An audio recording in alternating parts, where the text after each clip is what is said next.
Merci Madame la Présidente. Mes chers collègues, la montagne est en deuil depuis hier soir et je voulais moi aussi avoir une pensée pour les victimes de l'accident d'hélicoptère qui a eu lieu en Savoie. Ma question s'adresse à Monsieur le secrétaire d'État aux Affaires européennes. Dans notre inconscient collectif, la montagne, l'hiver, rime avec de bons moments passés en famille. C'est d'autant plus vrai à l'occasion des fêtes de Noël. Mais dans la réalité des massifs de montagne, il faut bien avoir conscience qu'il s'agit d'un secteur économique en tant que tel. Un secteur atypique puisque le chiffre d'affaires de l'année se fait sur quelques mois, dont 20% à Noël. L'annonce brutale de la fermeture des remontées mécaniques, l'absence de date de réouverture laisse tous les acteurs dans l'inquiétude et on sent vraiment la colère monter. On nous a expliqué la nécessité d'une coordination européenne.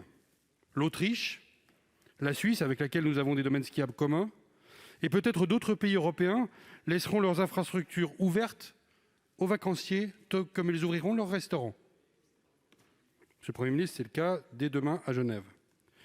On nous a par ailleurs rebattu les oreilles de la nécessité de la différenciation. On a compris, la Tour Eiffel rouvrira dans une semaine, quand l'intégralité des remontées mécaniques du pays restera fermée pour une durée indéterminée. En termes de différenciation, on peut vraiment mieux faire, et ce n'est pas tout à fait à celle-ci que nous pensions. Monsieur le ministre, quelle coordination européenne souhaitez-vous poursuivre désormais? Et quelle vraie différenciation locale pouvez-vous proposer aux acteurs de la montagne? Merci, Monsieur Clément Beaune, secrétaire d'État chargé des Affaires européennes. Madame la présidente, mesdames et messieurs les sénateurs, monsieur le sénateur Loïc Hervé, je veux d'abord m'associer à l'hommage que vous rendez aux victimes de cet accident d'hélicoptère. Et je veux vous dire aussi que sur les mesures qui concernent le domaine de la montagne, sous l'autorité du Premier ministre, si le gouvernement doit prendre ces mesures de restriction, ça n'est pas évidemment de gaieté de cœur, ni comme on l'entend parfois, parce que les activités de plein air seraient elles-mêmes les plus dangereuses, mais parce que nous savons qu'il y a aussi des lieux de fête, de rassemblement, qui peuvent être dangereux dans un moment où, nous le savons aussi, l'épidémie n'est pas totalement maîtrisée et nous devons être d'une vigilance particulière. J'aurai l'occasion de revenir sur les mesures d'accompagnement et de soutien à l'activité touristique, mais je veux dire aussi que si nous rouvrions trop tôt, non seulement nous prendrions un risque sanitaire, mais nous prendrions également un risque économique pour les acteurs concernés, car si l'épidémie continuait à se développer de manière générale, c'est le haut de la saison, notamment le mois de février, qui serait remis en cause si nous devions refermer des activités. Sur la coordination européenne que vous évoquez, nous l'avons initiée, je veux le signaler, parce qu'elle est inédite. Jamais nous n'avions eu affaire à une telle situation et l'Europe n'a pas de compétences en la matière, donc nous l'avons construite sous l'autorité du Président de la République et du Premier ministre. Et je veux être précis sur ce point. Grâce à l'initiative que nous avons prise pour éviter qu'il y ait une forme de concurrence excessive ou déloyale et par ailleurs un risque sanitaire de réimportation du virus, l'Italie a annoncé la fermeture de ces stations pour la période des fêtes. C'est le cas également de l'Allemagne, et notamment de la Bavière, ou plus loin de nous, de la Bulgarie ou de la Slovénie. C'est le cas d'Andorre, qui a changé de décision à la suite de cet effort de coordination. Et je tiens à préciser, pour l'Espagne et l'Autriche, soyons précis, en Autriche, tout sera fermé, hôtels, bars, restaurants, et une quarantaine est imposée. Donc il n'y aura de fait pas de concurrence touristique. En Espagne, il y a 3 communautés qui ont des stations de ski, notamment la Catalogne à proximité de nos frontières, et nous avons fait en sorte qu'il y ait une interdiction pour les non-résidents dans ces régions d'accéder aux stations de ski, et les autorités espagnoles, catalanes en particulier, mettront en place des contrôles. Et nous le ferons pour le dernier pays qui est encore dans cette situation, la Suisse, si nous n'arrivons pas à mener une coordination diplomatique dans les prochains jours. Nous continuons à le faire, mais comme vous le savez, Merci. monsieur le sénateur, ce sont des décisions cantonales en Suisse. Nous poursuivons nos efforts et nous accompagnerons les professionnels. Merci. Monsieur Hervé. Volontiers, Madame la Présidente. Bon, vis-à-vis de la Suisse, il faudra nous expliquer sur quel fondement juridique on pourra faire des contrôles à la frontière à l'aller ou au retour des vacances et regarder les choses en termes de respect du droit européen, mais du droit français également. Dans notre pays, les bars, les discothèques, les restaurants sont fermés. Ce n'est pas sur un tire-fesse ou sur un télésiège qu'on attrape la Covid. Les stations de ski seront ouvertes. Ça a été rappelé par le Premier ministre. Les protocoles ont été montés. Il faut donner de l'espoir à cette profession et à la montagne. Merci.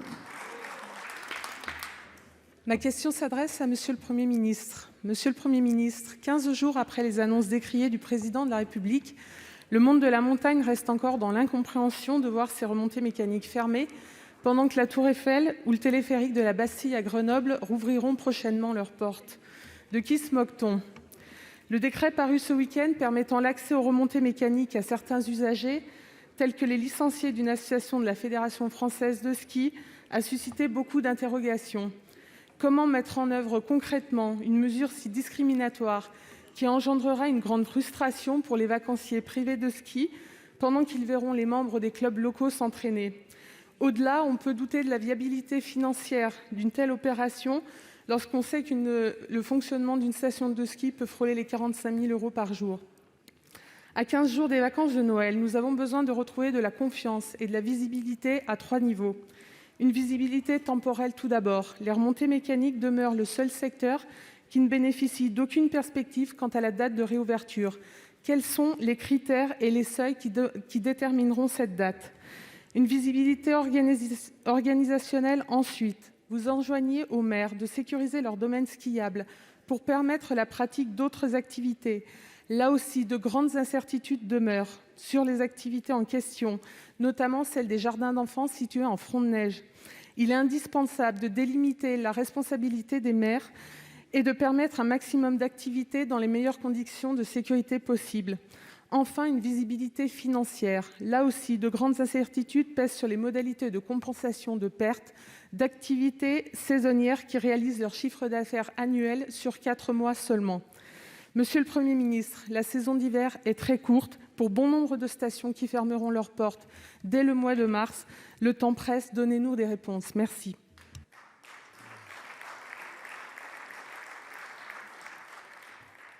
Monsieur Clément Beaune, secrétaire d'État chargé des Affaires européennes.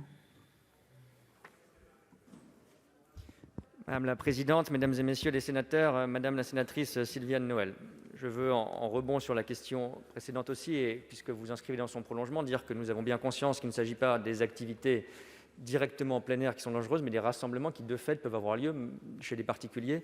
Et nous savons que, pour avoir regardé les sujets de coordination européenne, qu'en Autriche, c'est là où nous avons créé des clusters l'an dernier, donc c'est un sujet sensible. Sur l'accompagnement, nous avons bien conscience de la difficulté qui est engendrée, et le Premier ministre recevra de nouveau, d'ailleurs, ce 11 décembre, l'ensemble des acteurs de la filière et de la profession pour évaluer un certain nombre de mesures. Je peux d'ores et déjà vous dire que des mesures d'accompagnement particulières, renforcées, sont prévues avec un dispositif ad hoc de soutien. D'abord, un dispositif de compensation des charges fixes pour les remontées mécaniques, particulièrement importantes et qui va au-delà du fonds de solidarité.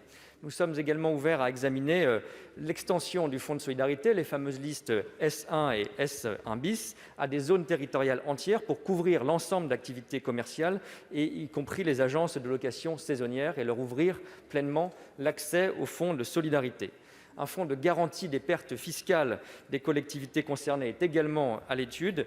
Et comme l'a annoncé la ministre du Travail, vous le savez, les saisonniers qui ont été recrutés d'ores et déjà pour la saison d'hiver seront éligibles au dispositif d'activité partielle sans reste à charge. L'État sera au rendez-vous. La réunion du 11 décembre permettra d'examiner d'autres mesures de soutien.